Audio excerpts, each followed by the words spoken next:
CBS 4 News team live team coverage moves to CBS 4's David Sutta. He is live at FBI headquarters in Miramar with what we've learned this afternoon about Cesar Sayoc's criminal history. David. Yeah, it's that criminal history that actually links this whole case together and solved it for the FBI. Cesar was brought here to this location at the FBI headquarters in Miramar around 11 o'clock today. If you take one look online, you put his name in the search box, you will quickly see that he is right-wing, that he is a Trump supporter, that he's attended rallies, and that he has actually gone to the Mar-a-Lago estate and posed for pictures in front of that. Everybody knew where he stood politically. But those that we're talking to today are not sure that he was capable of carrying out terrorism. As the Attorney General has confirmed, we have arrested Cesar Sayoc in connection with this investigation. 56-year-old Cesar Sayoc lives in Aventura. He's held a number of jobs over the years as an inspiring entrepreneur. On social media, he routinely posted right-wing comments and photos. He went to Donald Trump rallies. He constantly bashed Democrats.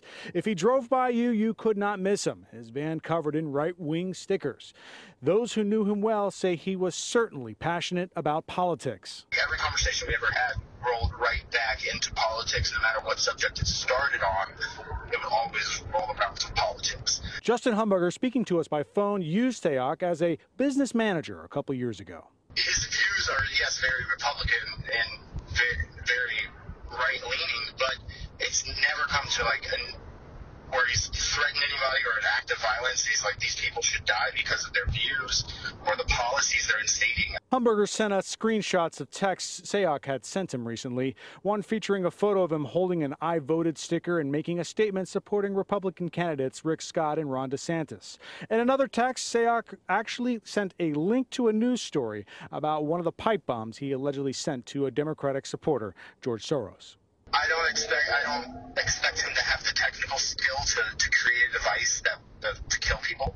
Sayoc has a history of arrest, including grand theft, battery, and possession of prescription drugs with intent to sell. In 2002, he was arrested when, according to police, he, quote, threatened to blow up FPL and that it would be worse than September 11th. He also threatened something would happen to the FPL representative if they cut his electricity.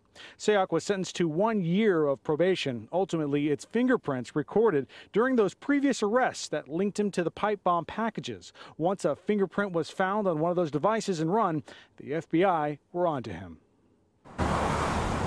And we're still getting developing details. CNN is now reporting that Sayoc had been kicked out of his parents' home in Aventura and was actually living in that van that was covered in all of the Trump stickers and whatnot. We're also learning that he was cooperating initially with FBI investigators, telling them, quote, that the pipe bombs wouldn't have hurt anyone and that he didn't want to hurt anyone.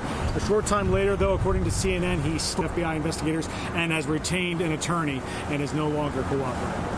That's the very latest here in Miramar. I'm David Sutta, CBS 4 News.